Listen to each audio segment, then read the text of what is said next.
Hello, Internet land. This is Pastor Doug and my friend Greg. We are the Pilgrims of Plunder, and we are here to ramble for about an hour or so. Today, I want to talk about Greg's favorite subject, politics. Hmm. So, this our podcast is we talk about anything we want to. We both believe we're both good millennialists. I think, both would argue that church should generally be apolitical as an organized institution. Mhm. But again, this is our podcast, so we're going to ramble. I would like to talk about the Democratic Party and maybe wander off to the church a little bit later, because there's been a massive shift. And by the way, we're doing this right after the election where President Trump has been reelected. So that's interesting. Our wives are very happy, and I think, well, so are we. Yeah, sure. Yeah, sure. Yeah, yeah, Mary. I'm, Greg is jaded when it I comes to mean, politics. nothing for or against. Sure, I'm fairly indifferent. So uh, there's been I've been active in politics. I was a political science major way back in the 80s, and I worked in the state capitol for a while and really originally wanted to go into politics. And I've been fascinated that there's been this huge shift in identification when it comes to the party. The Democratic Party has gone from being the party of the middle class to really the party of the elites and the freaks, if I can use that term. And it's shocking because if in the 80s, if you asked me what a Democrat was, it's just some blue collar Joe, high school education, working in a mill, likes to go hunting on the weekends, married, got a couple kids, just kind of the average blue collar guy. That's now the Republican Party. And it's really interesting to see this political shift. And one of the reasons I think the Democratic Party lost the election that just happened is because of this shift. President Trump was very wise, or at least shrewd, on going after the blue collar vote and changing the demographics of the two parties. Because historically, the Republican Party was the blue blood party. Rich people from Connecticut were Republicans, and average Joes were Democrats. But with the Obama administration onward, the Democrats have focused on all this diversity stuff, all this cultural communism, and really are now the party of the rich. It's really quite interesting to see this shift. And I think it has impacted the church also. And maybe we can talk about the church in the second half of the video. But any thoughts politically, my friend, on your favorite subject? No. I'm Do done. I Keep have on talking. do I have constructive thoughts at this point? No, not yet. No, continue. Oh, okay. Like I said, it's really interesting because, like, in the Republican convention, you actually had the head of the, I always get the letters wrong, the major labor union boss, AFI-CIO. I get those, Teamster, whatever. I get those letters always mixed up. He actually spoke at the Republican convention, which is shocking. You also seen President Trump. He doesn't really believe in cutting the size of government that much. No one does. Yeah, he's watered down on some social issues, in particular abortion, but going more after the trans issues. But self-consciously going after the male vote and letting the Democrats have the women vote, because up until only just a few years ago, there was only a women's gap. Why are women voting Democrat? Why are they not voting Republican? What are the Republicans doing wrong? But there was really no conversation the other way around until this election that, well, wait a minute, why are the Democrats losing the male vote, in particular, black male and Hispanic male vote? And that's panicking because the Obama coalition said, who cares about the male working class vote, especially if they're white? We believe that the minority groups will always vote Democrat, and they're the future, so therefore we'll have this grand coalition. But it really has fallen apart. So, any thoughts before we wander off to other things on the church? Um, boy, politics. So my thoughts on the parties. Having grown up, so I grew up in a Republican home. because regardless, I guess, of economics, the Republicans always had seemed to be the pro-church group, at least Yes. as in my lifetime. So they've always been, regardless of your economic standing, they were the pro-Christian, pro-Catholic, pro-Jewish party. Yeah. And so they always tended to have, I guess, what in the political realm is known as the evangelical vote. Yep. And so I grew up Republican, so it's one of those, it's, culturally Republican, kind of like in the South. Of course, you're Christian because you're born in the South, and so why are you pre-mill dispensational? Well, because you grew up in America. It's all of that sort of, you Yeah. are that by default because that's the popular view, wherever you happen to be. And so I grew up Republican. I never much, I mean, I guess to even put it that way, I never much cared on specifics with politics for most of the time. And you and I even had those Our very those first conversation. debates about, Very well, why first don't you conversation. vote? Why don't, because I didn't even vote for a good part of my life because I mostly out of indifference. I'm like, I don't really care. Um, I never had a good reason to not vote. But even now, though I do vote, I still, fully admit Yeah. it's just generally along party lines. And even that, you have to kind of be a little if it's yeah, uh, a moderate Republican is still generally better than a dedicated Democrat as far as policies. I Depending think what just state you're in. right, right. Yeah, our model Republicans are your Democrats. Yeah, well, Um, yes, yes. I mean, so up there you have the Democrats on the we left don't or have the Republicans. Democrats on the right. Yeah. So yes, depending on where you are, it doesn't. There's not a huge distinction. Um, I do think it an interesting point. Well, I had noticed, even though I wasn't much of a political person, yes, I had also noticed that starting with the Obama administration, there was definitely overt distinctions made and differentiations as far as what demographic the parties would then represent, um, uh, or champion or push for whatever reasons, usually only ever political. I'll be the cynic. I don't think that any politician genuinely cares beyond what will get them elected and retaining office. True. Though I don't think now, is that true through and through with everyone? No, of course not. And is that a bad thing all the time? Is that about, well, no, because again, it's one of those, if you're going to, if let's say, no, if there is a lot of people who want moral laws passed Yeah. and you want to be in power and you're going to get there by representing that large group of people who want a moral society, then run for them and be their representative. And this again gets into, and this, not to derail, but we've mentioned it before, it's that difference between, do you have leaders or representatives? Yeah. Because if you have good representatives, then the politician is irrelevant and who cares? You could be the biggest liar on the face of the planet insofar as you represent your constituency. So you can hate Republican ideals and run as a Republican as long as you vote the way the people elected you want you to vote. You can disagree with it all day long, and I'll say that you're probably one of the best politicians to ever live. But that's because I, as one of the little people, thinks that politicians ought to be representatives and not leaders.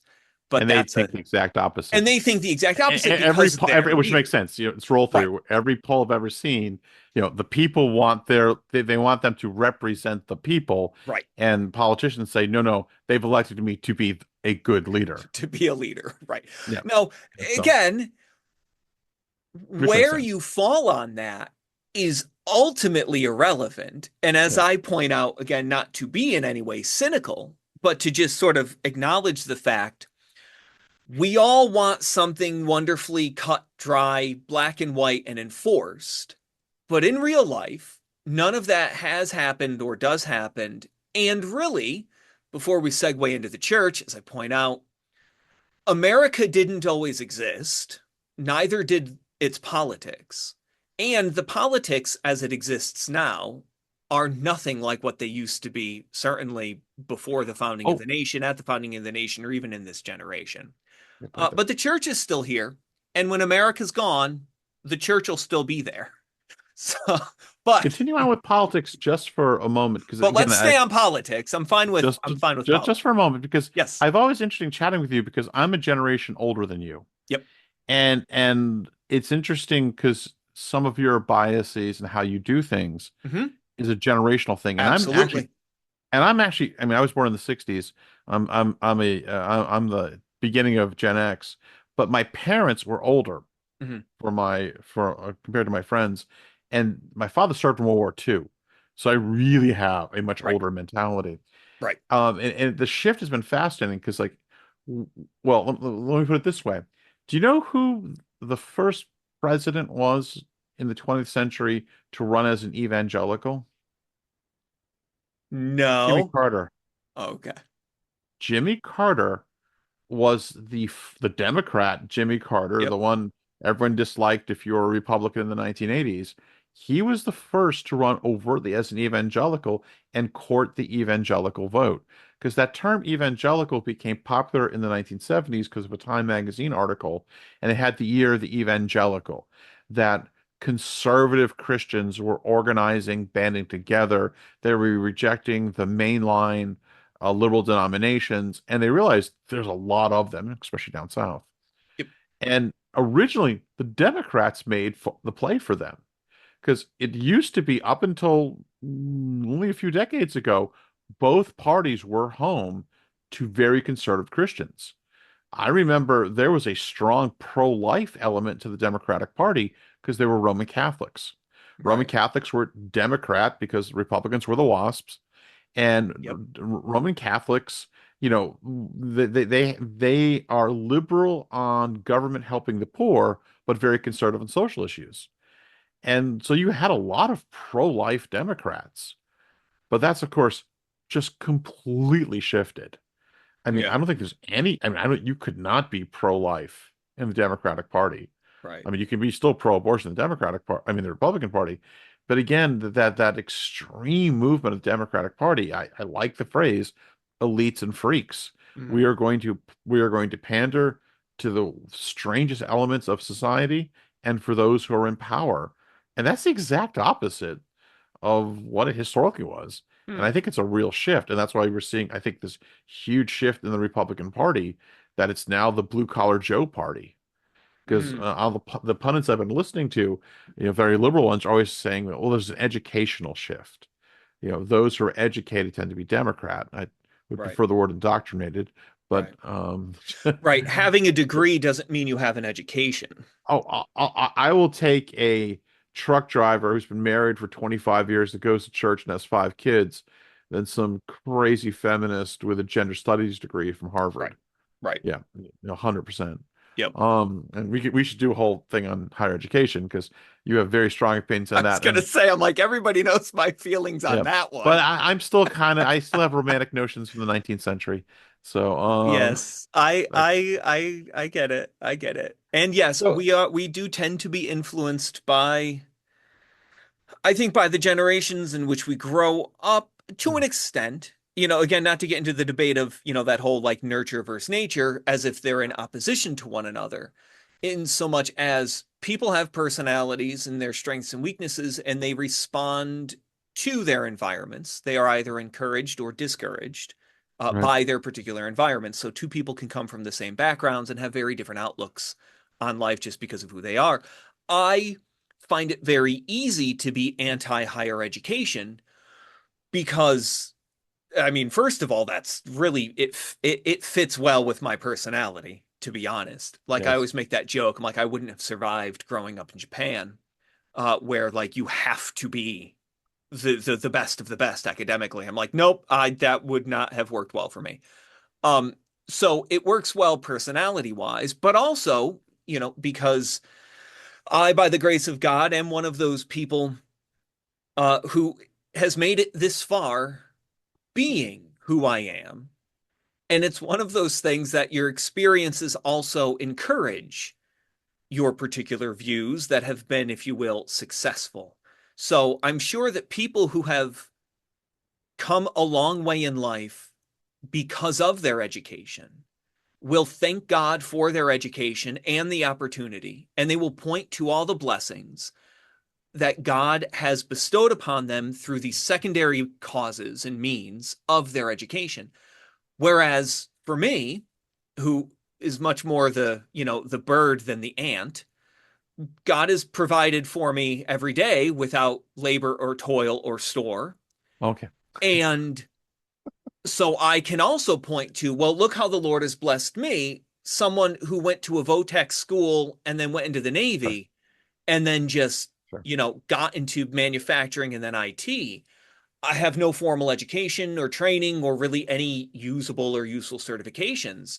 Yes. Um, so so I look at it and go, here I am in my 40s doing very well by the grace of God, and I don't have school loans to still pay for, so that sort of thing. But anyway, Yeah. We need to I do a whole know, I'm episode. sorry. But the Sorry, Democratic shifts are politics. interesting because like when you look at School's in also all politics. Don't yeah, don't let anybody think that education exists in a vacuum. Pro or anti-college is also very, very political because there is a lot of money. 100%. But But again, I sorry, we should do a whole episode on that one. sorry. Yes, I've But back derailed to everything. demographic shifts, it's interesting, and I'm not sure what word to use now because of political correctness. The African American, black, that's more accurate description. Right, because African Um, Americans can also be Egyptian, South Elon Musk. African. Yeah, exactly. So let's So, point out that Elon Musk is yeah, African American. because it's interesting because like it before like before the 1950s, the black vote was almost universally Republican because it's the party of Lincoln. And then in the 60s, it shifted all the way over to be Huh, almost universally Democrat. And now it's interesting. shifting again, some, at least among males, to be Republican. Oh, that makes sense. Civil War was the Oh, South yeah, was the Democrats and the oh, North were the 100%. Republicans. Like Right, Jackie Robinson, right. the great baseball player for the Dodgers. Oh, hardcore Republican.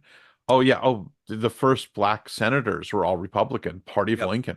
And yep, it really wasn't until the 60s that you had this fundamental shift. right. Now, our liberal friends argue the exact opposite. Had all the white evangelical bigots from the South were Democrats, and then they flipped all to be Republican. Right.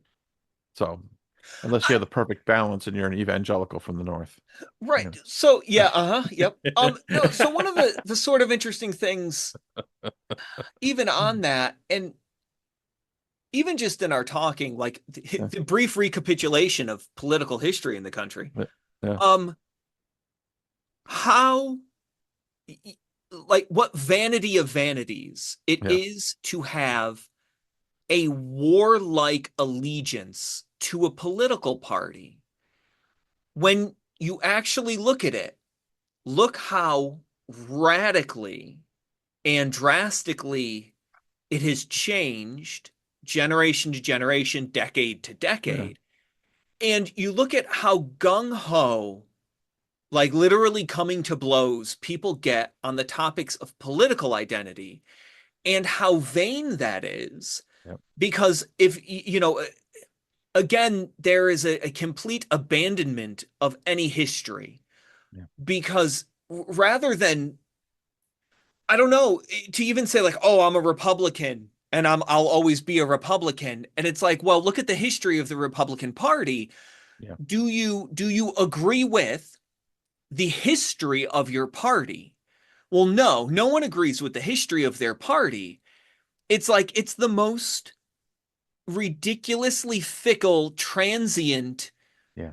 a group with which to identify oneself. I mean, at least in the church, we can, and also to an equal temptation of sin, make it a point of pride to identify with the most conservative or old form Yeah. of the church as possible. And that becomes an idol for many, or a temptation as such.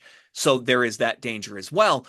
But at least there's something to be said of, we preserve a system of worship and orthodoxy going back all the way, right? I mean, like, to the point of the giving of the law, sort of a thing, like the history of the church. Um, but yeah, and it's like the exact opposite with politics. You have people who are ridiculously gung-ho about their political identity, but man, you think that it's that joke of church history begins with conversion, and har har, but I mean, look how much more that is apparent in politics. Mhm. But yeah, that's, boy, talk about vanity. Well, that's Vanity of why I know vanities. because I Say I it. used to be back in my young political days, very focused on identifying as Republican. As Right. I've gotten older, it's more I identify as a conservative. I identify with an ideology, less so with a party. Right. So I used Right. to split my vote, and again, it shows you how the parties have changed because there wasn't that much difference. I remember I used to vote for Democrats. Oh, what's his name? Oh, it beat Lowell Weicker. Joe Lieberman. Last Democrat I voted for was Joe Okay. Lieberman, senator. And, he was very conservative, and Lowell Weicker I found annoying, so I voted for Joe Lieberman. But I remember my political science professors at the time, and they're all, of course, leftists because college professors, and they always complained that they disliked the American party system because they were so similar, Hmm. and they wished there was real difference. They wanted the Democratic Party to be the crazy Communist Party Right. because they're college professors, and that faction won out. And now there's real differences. And of Yes. course, it's causing massive damage to the United States because we disagree about everything. I mean, Right. I listen to a liberal Democrat. I got nothing in common with them. I mean, nothing. We can't even figure out what a boy and a girl is. Right. And I'm very, I actually now have a little bit of hope. I mean, put not your trust in princes, Hmm. but I must confess, with President Trump just talking American politics now, and his willingness to get aggressive and go after the woke agenda and the corruption in the United States government. That is encouraging, and I'll take that as a blessing from God. But again, as a private citizen, it's not something I'm going to preach on or anything like that. Right. So, Right. no, I find it very fascinating, and maybe we can wander, if we want to wander off into the church part component of this. It is interesting because how does the church react when you have one party that is overtly the anti-Christian party? Right. Because I mean, it used to be no problem. There is no doubt as you said, you realized in the 90s going forward, there was one party that was at least not anti-Christian. Right. And the Republicans were at least tolerant of Christians or supportive Christians, where the Democratic Party is the anti-Christian party Right. and getting militantly so. I mean, it's just, again, the elites and the freaks. It's just the worst form of sexual perversion were encouraged. The weirdest forms of a dark secular religion must be imposed upon everyone. And how does the church react? And we've seen part of that is the rise of Christian nationalism. All this conversation about how the church should be political, which you and I are kind of a army of two, I think. Because I mean, we are certainly not for the crazy leftist Democrats, but I think, correctly understand the church should be apolitical. But that drives a lot of people crazy because, as we've talked about on other episodes, there's something very visceral, very immediate about politics. Right. There's clear losses and there's clear victories, as opposed to, the First Peter 4 approach. The end is near, so therefore pray, practice hospitality, encourage each other, all those boring Christian things.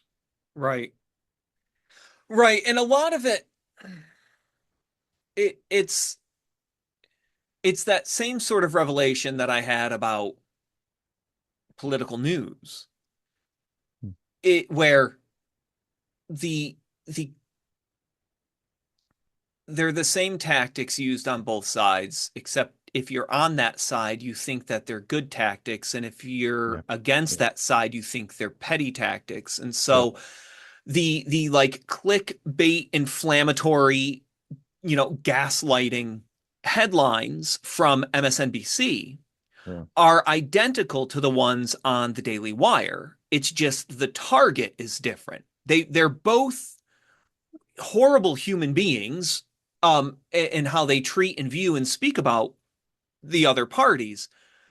It just depends on But one's it's right and one's wrong, or one's more right. And I mean, I don't well, disagree with you, no, no, no. but Well, no. So, but this is the thing. And again, I um,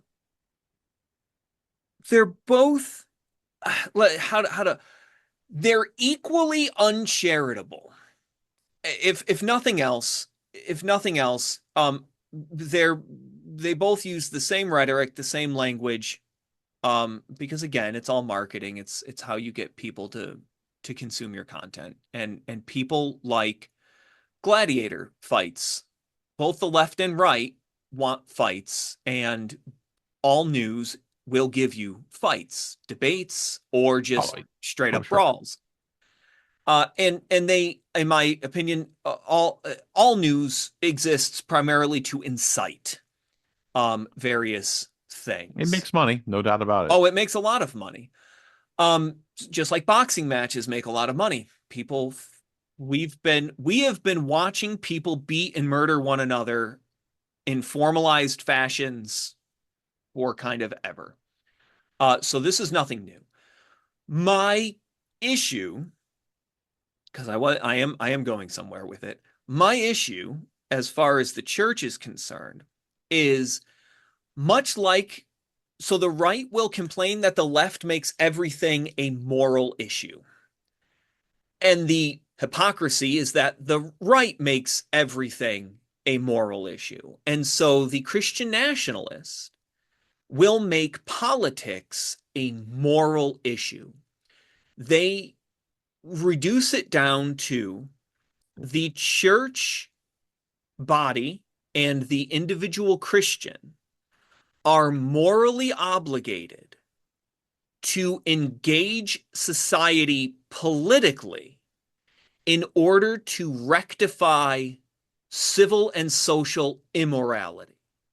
So that's the argument, because it's not just you have freedom in Christ to engage politically, right? No Christian nationalist is going to take that approach. The approach is, if you are not doing this, you are sinning, right? It becomes a point where a lack of political involvement is something that can be that ought to be a matter of church discipline. Well, it becomes even more scary when I hear the more hardcore people. It becomes quote a gospel issue. Yeah, and I want to talk about that and because and that and that's where and I have to laugh and it only it only encourages me that the amillennial apolitical position is the correct position, right. because I follow a lot of this new stuff just because actually I think I have to as a pastor, though I try not to engage in it, typing in like blogs and stuff and those kind of debates because that's a black hole of waste of time. But like there's this new debate between two Christian nationalists, a guy named John Harris, who I really like, and he runs a more political based channel. He encouraging the defense of Western Christian civilization in the United States. Fine. There's another gentleman named Russell Hunter who is a hardcore abolitionist and he runs a webpage, beautiful webpage, and does a lot of work trying to end abortion called Abolitionist Rising. And they're both very conservative. I think they're both Baptists. I think they're both Reformed. But it's interesting. Well, yeah, and they're both from the South, I think. So, those people. Yep. Um, Those and people. those people. I Um, I I have a heart for those people. yes, yes, yes, yes. They are brothers. I do love them. My people just conquered them. But anyways, Yeah, but but your people are uh, dying. but but I had to laugh because there's a tiff over the last election. Because if you approach the election that our main goal in politics is to save the country, and that means getting President Trump elected, well, yeah, I'm pro-life, but I can give up on the pro-life issue a little for now in order to get a Republican, a conservative in the White House. But Right. if you're an abolitionist, the most important issue is ending abortion. And there's no compromise. How can you compromise with murdering children? Right. And so, therefore, why would you vote for President Trump, who's really squishy at best on abortion? And so I had a laugh listening to this debate almost because they're so focused on politics. What are you going to do? Have your own now Reformed Baptist church that's abolitionist, Reformed Baptist church that's now pro-Trump, and we're going to have more division Hmm. over political issues. Hmm. And I'm just like, this is nuts. And this is why the church should be apolitical. It drives me bonkers because why not have these crazy divisions about things the Bible does not say we should focus on? Right. So, end of rant. Right. Yeah, Let alone, no. sorry, I've been, I was also I was creeping in some very liberal churches and being raised in a liberal church. They're all post mill also, liberal post mill because they want their political agenda, in which case is, we need to go protect the illegal immigrants Right. because Jesus welcomes the stranger. That's their crusade. Right. So Right. nuts. Yeah. Now, so one more rant. I'm Yeah. not saying all these issues are equal. Abortion is murder. Right. Open borders is immoral, biblically, I would argue. So I'm not saying all these political issues are equal, but where in the new covenant does the church focus on political issues? Right. And it's just going to bring more division to the church. So, See, and then that's which is why it gets reframed overtly. I mean, overtly in the statement of faith or confession oh of. yeah, I sent it to you. Did you read Yeah, it? I read the first three articles. Yeah, yeah, yeah, yeah, Um, yeah, it's yeah. overtly apolitical. This is the Abolitionist Rising Statement of Right. Faith for those who have no Right. idea what I we're mean, talking it's about. it's full of it's overtly apolitical and therefore completely hypocritical. They frame it as Yep. a moral issue only, Yep. not a political issue. In fact, they go out of their way to say that not only is this not a political issue, but it's so much not a political issue that political parties have absolutely real no But business it's a in even gospel trying issue, to address. They which make is it for them, which is even a worse. Sorry. Yeah. gospel issue. Yeah. The problem that I have with this, one of the problems that I have with this is it's lip service or name dropping saying that it's a gospel issue. And because I have concerns about how you define, first of all, define for me the gospel. Secondly, define for me what is in the gospel or what the gospel is. Because I don't think that I would agree with their definition of even what the gospel is. Yep.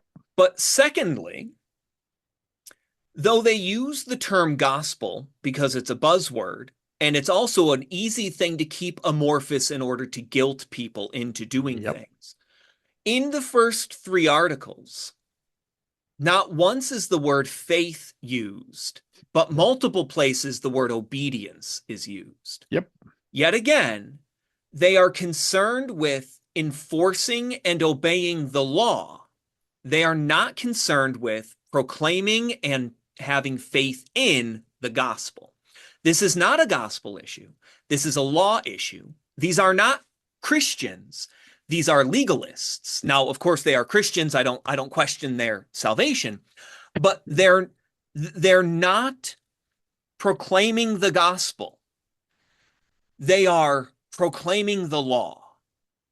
They Right. are trying to enforce the law and not to carry the cross.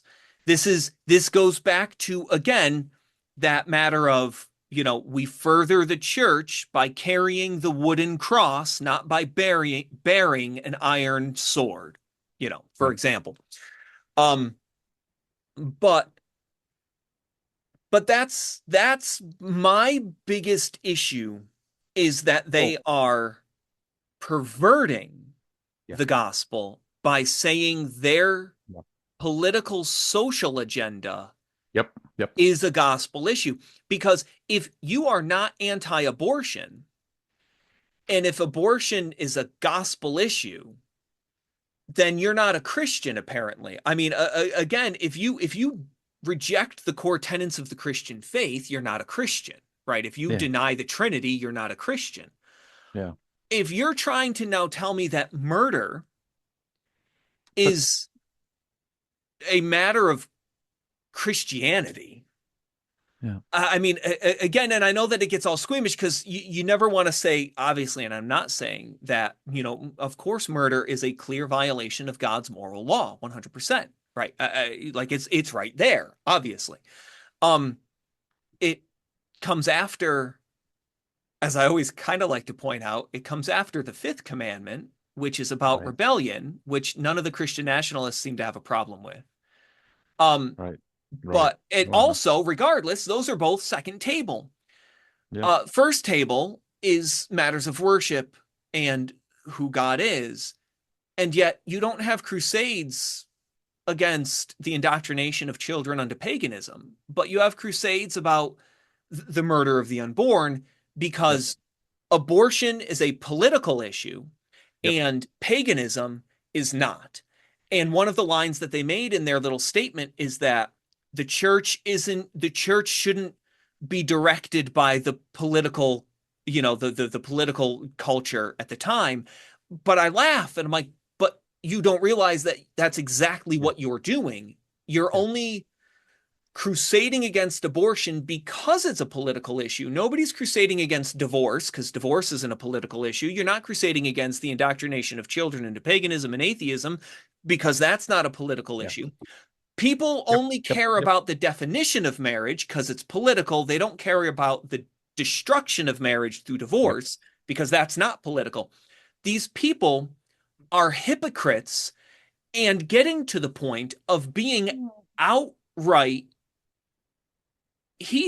outright heretics when they I, start redefining the gospel. Anyway, that's my rant. Go I ahead. don't think I would. I'm not. They're There is mistaken. I'm hypocrisy not in sure that. this statement, Yeah. Well, I which got a would make couple you a things, hypocrite. but let me backtrack because to explain things to Yes. the folks in internet land, and also to illustrate, it's much more intense because it's an abolitionist issue. Now, there's a group called Abolitionist Rising, who, by the way, I like politically. They are hardcore stop abortion folks. They argue that the abolitionist approach is the pure approach. The pro-life approach is compromised. So Hmm. these are like black coffee, end abortion now folks. And Right. they have a lot of logic to their argument when it comes to abortion and how, might be the best political approach to ending abortion.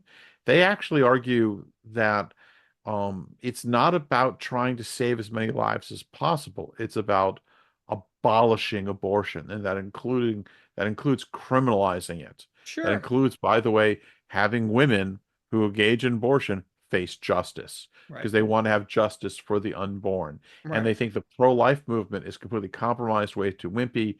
You just do the pure position because they would argue that's what scripture argues. There's a lot Right. of logic to it. The gentleman who Yep. runs the organization, Russell Hunter, I really enjoy listening to him. He debated Doug Wilson a couple times. So if he's called to, this is his personal crusade to Hmm. organize the end of abortion in the United States, all for it, support him. They came up with this abortionist rising statement of faith or a statement of purpose, Yeah. and it troubled me, but I wasn't surprised with it Mm. because they say in the very first section that this is you can't just end this problem by the magistrate or by the law. And I was like, well, wait a minute, why not? Right. Of course you can. If the king shows up and says there will not be abortion, Right. I mean the earthly king, and there Right. will not be abortion, and if you commit abortion, you get the sword, Right. problem solved. Right. That's Um, how law works. but this is the problem. They say, and sounds good, but it's going to go off the rails Hmm. because they say it's a heart issue. Because the real true way to end abortion is to have everyone actually come to faith. So they not they, even if you outlaw abortion totally, there's going to be people that are going to sneak around. There'll always be thieves and murderers and whatnot. Sure. And so therefore it has to be a heart issue. And the only way to really change it is they have to have the gospel. Uh, And therefore now it's a gospel issue. right. And therefore, if you are not just pro-life, if you're not an abolitionist, you really don't understand the gospel. Hmm. The train's gone off the rails now. Right. But there's a real logic how you get there. That's why I don't think they're hypocrites at all. But it's the temptation of, as Lewis warns, about the gospel and something else. Hmm. Abortion is horrible. Abortion is murder. I think it should be stopped. Personally, I am an abolitionist. I'm all for women facing justice if they commit abortion. However, it's not the job of the church to end abortion. The job of the church is to proclaim the gospel, and the gospel is not tied to any moral issue. Right. It's really just that simple. Right. And what bothers me about this movement is it's going to again bring more division to the church because I've met people who are like this who will go and fight the fight trying to end abortion, but they'll only join a church that's significantly or sufficiently militantly abolitionist. Right. And so now we have to, again, if you're a Reformed Baptist, you have to have Reformed Baptist abolitionist churches. And now there's a whole different standard. Is the church, are we preaching sermons against abolishing abortion? Are the elders going out ending abortion? Is the pastor going out protesting? If he's not, they're probably not really good Christians. You've totally lost the agenda, the real agenda of the church, and you've totally forgotten Christ's kingdom is not of this world. Right. And it's such a dangerous thing because there's such logic to it and there's goodness to it. And that's why the church has to focus on the church stuff. I think that's why the New Testament church is so radically apolitical. Now, should Christians be in politics? Yes. But when the church gets involved in politics, it gets all sorts of higgledy-piggledy and goes off the deep rail, and the politics takes over the church, as we've seen throughout church history. And it's a huge problem. And as to go with the title of this episode, when one party goes completely off into being elites and freaks, it's really tempted to have the revolution come from the church. It can not. Done. Right. Rant done. Um, so point of specific, my statement, my charge of hypocrisy was isolated to their statement that they are not being governed by political issues. Mhm. But they are being governed by political issues. This is a political Yeah. issue. Yeah. So that was Fair point. that was Fair my point. point. The Yeah. my charge of hypocrisy was a narrow one. Yeah. Yeah. Fair point. Yeah. I don't disagree. And again, it's that matter of yes, abortion is murder. Should that which is abortion is murder, murder is illegal. Should that which is immoral, well, abortion is murder, murder is immoral.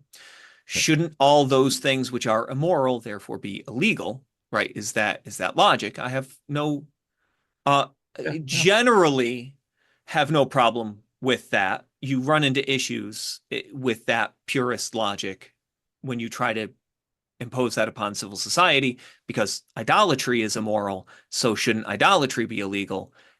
Do you lock up everybody who isn't a Christian? So now there's, so if you try to run that logic Yeah. everywhere, you run into some really weird things. Um, really, really scary things. Yeah. Uh, but again, even to that point, fine, if that's what the state wants to do, so be it. I the and this is that point which I think gets lost very easily is that a Christian politician is not the church and the church is not the state in any way, shape, or Yeah. form. The way Yeah. that the church engages with the world is very different than the way that the state engages with the Yes. world. The problem is when you think that the church ought to engage with the world as the state Yeah. or through the state, which just reeks of Roman Catholicism. Yes. Um, but I'm not opposed to it because it's Catholic. I'm not just trying to be as unpapist as possible. Right. I'm opposed to it because it's unbiblical. The church doesn't engage with the world as or through the state. Um, we are not puppet masters. The spheres of authority do not exist that way. Yeah. Um, we had that debate hundreds of years Yeah. ago, quite Yeah. honestly. Um, my my issue, I guess, uh, again, yes, it's murder, and the church should be opposed to murder, and that I'm fine with all of that. It's when the church is then obligated or said to be obligated to go forth and make sure Yeah. murder doesn't happen any longer. Or even to look at it as a particular end. And because the statement that you know, um, how do you ultimately get rid of abortion? The way you get rid of murder through the gospel, right? Because that being a heart issue, that logic, that's where that logic is, and of course it makes sense. But the thing I think they fail to realize is that I I don't know. They're not wrong in that. Yes, the way that you address sin is through the gospel, but now you are only dependent upon the proclamation of the gospel and then the working of the Holy Spirit.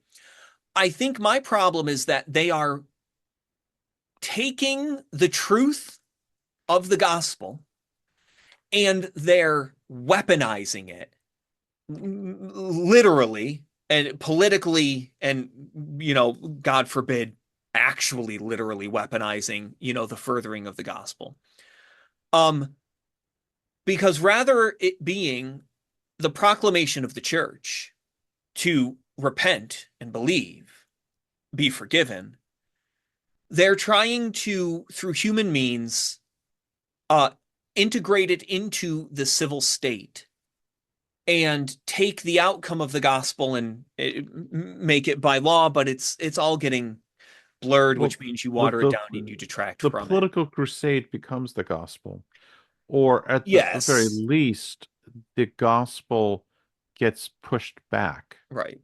So it's like, you're proclaiming, look how horrible abortion is. You're murdering children. Fact. I Yeah, agree with that statement. So, but when do you now proclaim the gospel? right, When does that get tacked on? right. Well, if they're going to still be pro-abortion, they're coming arguing with me about being abortion, then I guess you don't mention the gospel because they're in their sin and fighting back. But then I guess if they become pro-life, now you give them the gospel. I don't know. It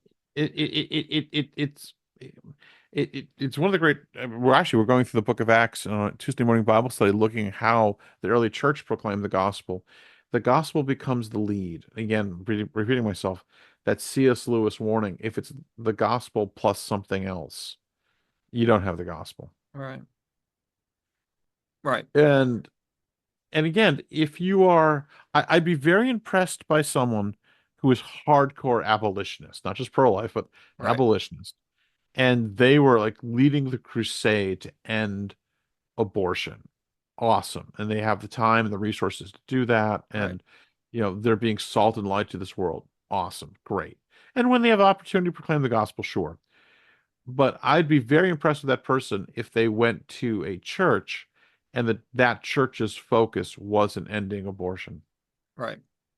And they could just go and enjoy that church and be in fellowship and worship receive the sacraments, so on and so forth. Right. But I think when you get this social agenda, when you get this political agenda, you will start judging the church by the political agenda. And now you're doing something very dangerous. Yes. And you're going to, in the end, liberalize the church. Now, in a very liberal crusade, you're going, democratic issues, you'll immediately start giving up the core stuff. For the conservative who are doing better issues, they have better arguments for ending abortion or ending the destruction of the family. But you're still going to be liberalizing doctrine because those things become of secondary importance. I mean, what's more important? Abolition of abortion or getting justification by faith alone, correct, one understanding the gospel. Right. And I've mentioned on this program before, I mean, one of the gentlemen who led me to the Lord way back in the early 90s, he was Mr. Pro-life, still is, and he would judge a church solely by what the pastor's activity when it comes to ending abortion. And eventually he became Roman Catholic because he thought the Roman Catholics were better at ending abortion than Protestants. Yep. And I'm like, but don't you believe justification by faith alone? Well, no, I'll go along with the Roman Catholic argument because they're pro-life, more Right. pro-life. Right. Man, that's a problem. Right. Now, and you made a good point that again in your critique against it, saying that it can't be ended through the law, which isn't true because Yeah. that's exactly how the law works. It's that wonderful distinction that Owen made in the mortification of sin, which I Mhm. thought was such a beautiful view, a beautiful biblical view of the world, of the, the earthly and heavenly kingdoms, where it is the business of the unbeliever to be justified. It is the Right. business of the believer to be sanctified. And I thought that was such a beautiful, Say that, succinct. say that again. It's the business of the unbeliever to be justified. It is Mhm. the business of the believer to be sanctified. Right. Because he places, rightfully so, the Yep. burden of sanctification upon the church. And he places the burden of justification upon the world. Because his point that he makes, which is biblical, the unbeliever cannot sanctify. Even by appearance, the appearance of sanctification of the unbeliever is still just legalism, right? It's Mhm. still sin. Yep. It may Yep. appear righteous, but it's Yep. still sin. Yep. And anyone who's, gone to a 12-step program can see that.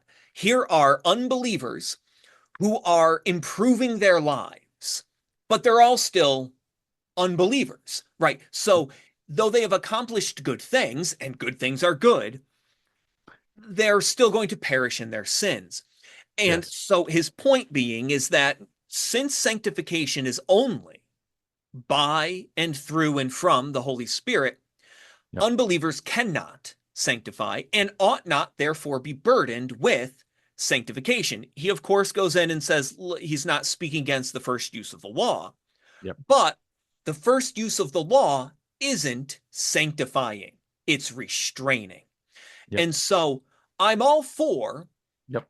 the abolition of all sin through the law, right? I wouldn't say, well, you shouldn't make that illegal. It's like, well, but if God hates divorce, shouldn't divorce be illegal? Yes. Shouldn't you lock up people who got divorced? Shouldn't we Yeah. punish adultery and adulterers? Right? Why aren't we doing that? Because that's offensive to God. It's a sin.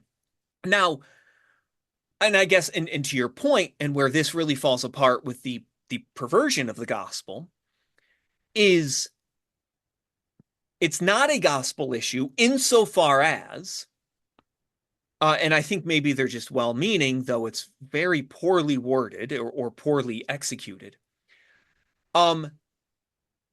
You should be enforcing it by the law, but with no expectation of conversion, right? You don't have to expect the one under earthly judgment to agree with that judgment. In fact, you should expect the exact opposite, right? Because the fool hates reproof, right? Yep. So the unbeliever is going to hate moral correction. Yep. But there's nothing wrong with that, right? You still enforce the law. It doesn't matter how the Yep. people are going to take it. You still make it illegal. It doesn't matter if people are going to obey it or not. You just go Yeah. after the people who don't obey it. I think where they kind of get off track, though they're right, how do you really undo this? Well, because it's an issue of sin, the gospel is the solution, if you will. And the conversion, that removal of the heart of stone and the imparting of the heart of flesh by the hand of God, is the true and only true way to undo abortion.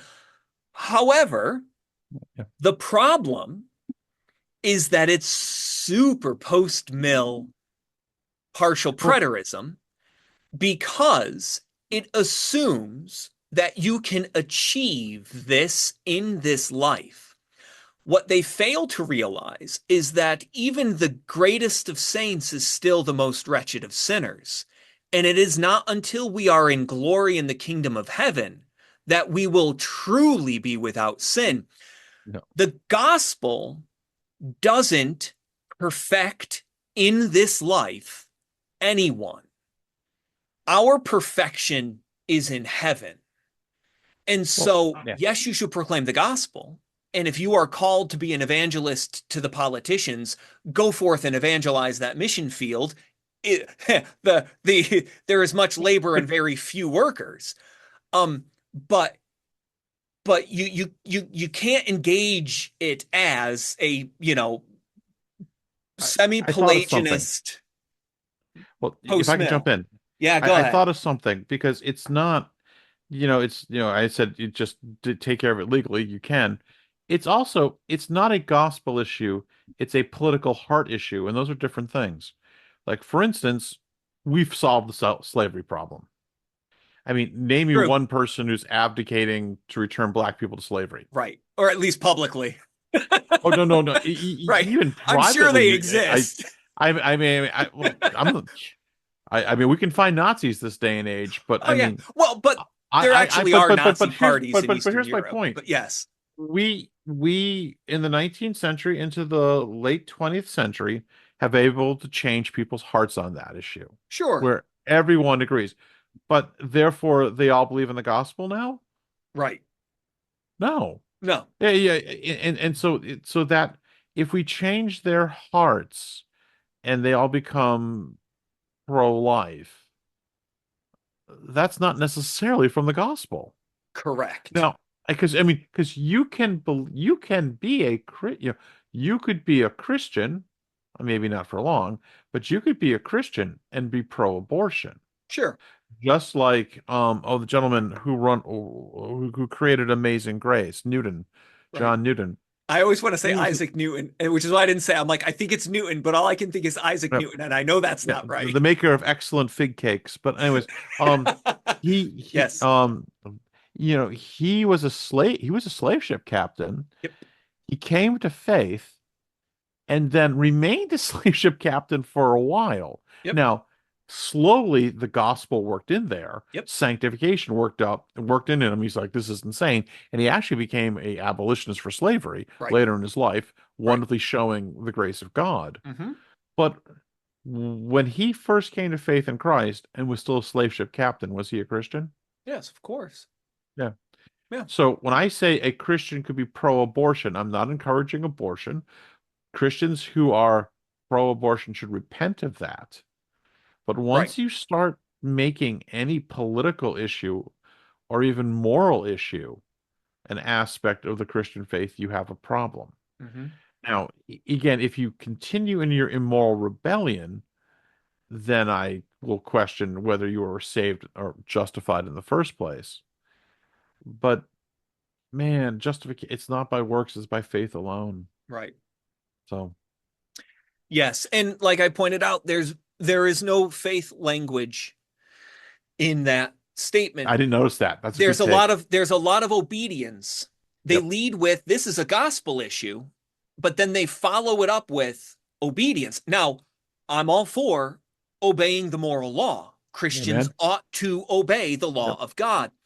Amen. However, we are to have faith in the gospel. We are to have faith.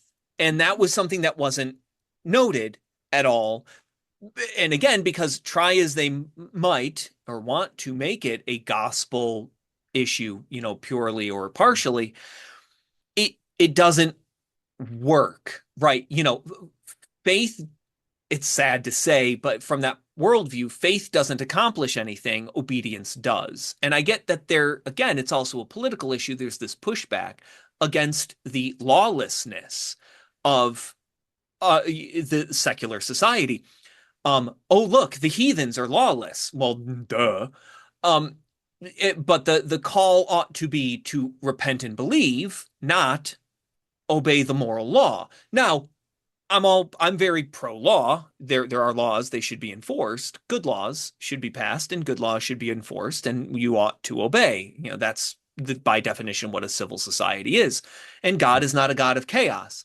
He is a God of order. So having an orderly society is a very good thing. That doesn't mean you have a Christian society. Having an obedient populace, even obedient unto moral laws, doesn't mean that you're all the church suddenly. And so, yes, I don't agree, that it's a gospel issue at all.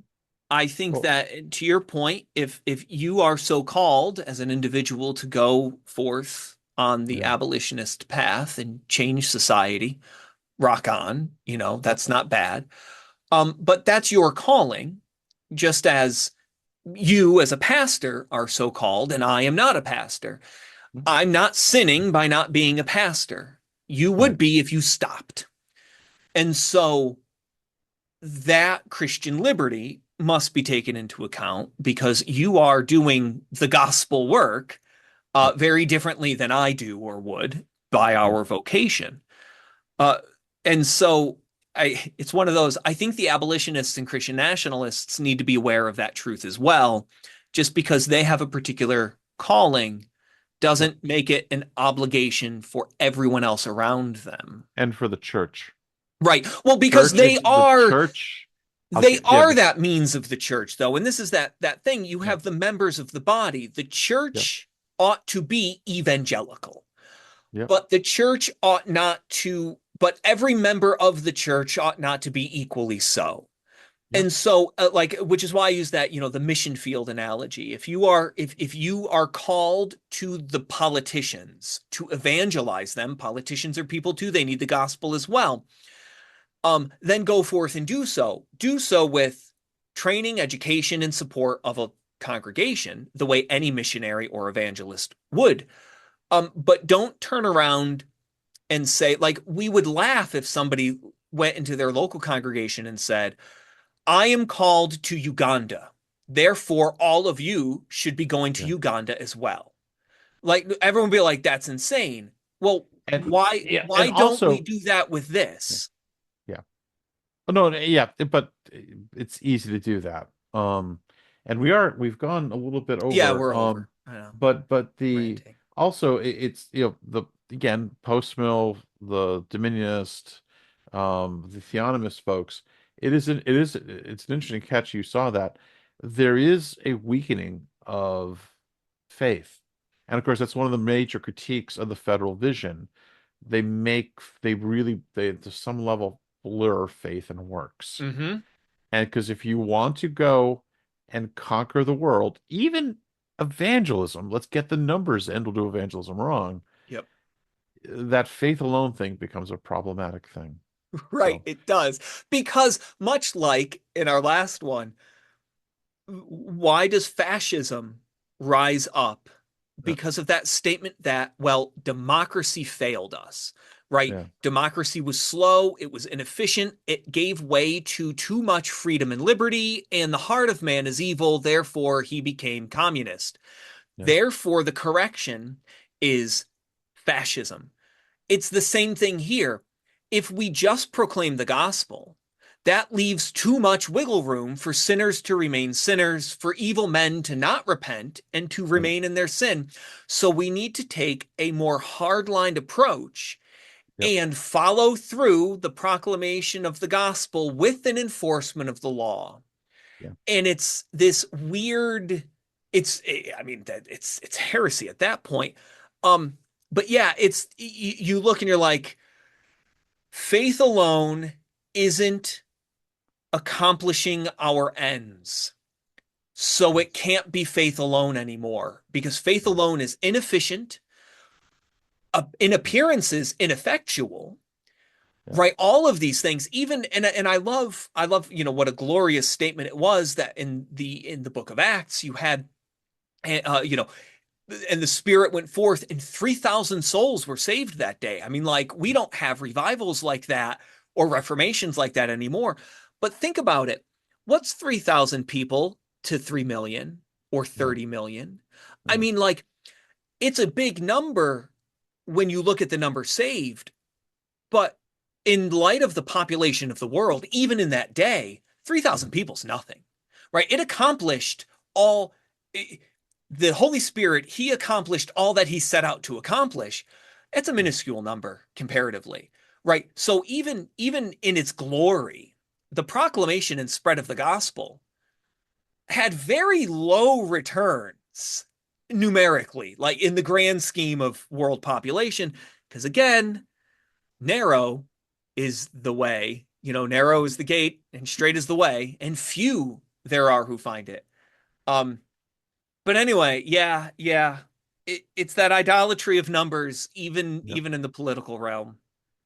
Yep. Well, I must say this has been an interesting, all over the place I episode, but know. a good episode. I know. Um, no, it's all good. That's why we do this. I'm all set. I'm Do good. you? I've ranted about So, enough about completely random topics. so, appreciate you joining in with us, and we shall return next week. Yes, thank you. Take care. Yep.